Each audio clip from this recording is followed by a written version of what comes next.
বলিউডের খুব কম তারকাই আছেন যারা ক্যারিয়ারের শিখরে অবস্থান করে স্বেচ্ছায় বিদায় নিয়েছেন। সেই বিরল তালিকার অন্যতম নাম আশিন। দক্ষিণ ভারতীয় সিনেমার সুপারস্টার থেকে বলিউডের প্রথম 100 কোটি সিনেমার নায়িকা, সব অর্জন যখন তার হাতের মুঠোয়, তখনই মাত্র 30 বছর বয়সে অভিনয়কে বিদায় জানান তিনি। আজও অনেকের মনে প্রশ্ন, কোথায় আছেন আশিন?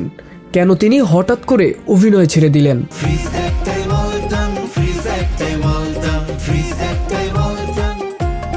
কেরালার কোচিতে জন্ম নেওয়া আশিন খুব অল্প বয়সেই অভিনয় জগতে পা রাখেন। মাত্র 15 বছর বয়সে মালায়াম সিনেমার মাধ্যমে যাত্রা শুরু করে দ্রুতই তামিল ও তেলুগু চলচ্চিত্রে জনপ্রিয়তা অর্জন করেন।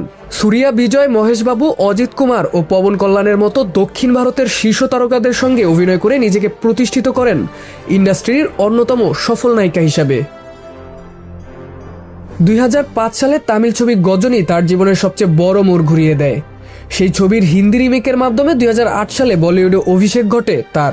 আমির খানের বিপরীতে কল্পনা চরিত্র অভিনয় করে দর্শকদের হৃদয় জয় করেন তিনি। শুধু তাই নয়, গজনী হয়ে ওঠে বলিউডের প্রথম 100 কোটি রুপি আয় করা চলচ্চিত্র। এরপর রেডি, বোল বচ্চন, হাউসফুল 2, খিলাড়ি, 706 এর মতো একাধিক সুপারহিট সিনেমায় অভিনয় করে বলিউডের সবচেয়ে জনপ্রিয় বাণিজ্যিক নায়িকাদের একজন হয়ে ওঠেন আশিন।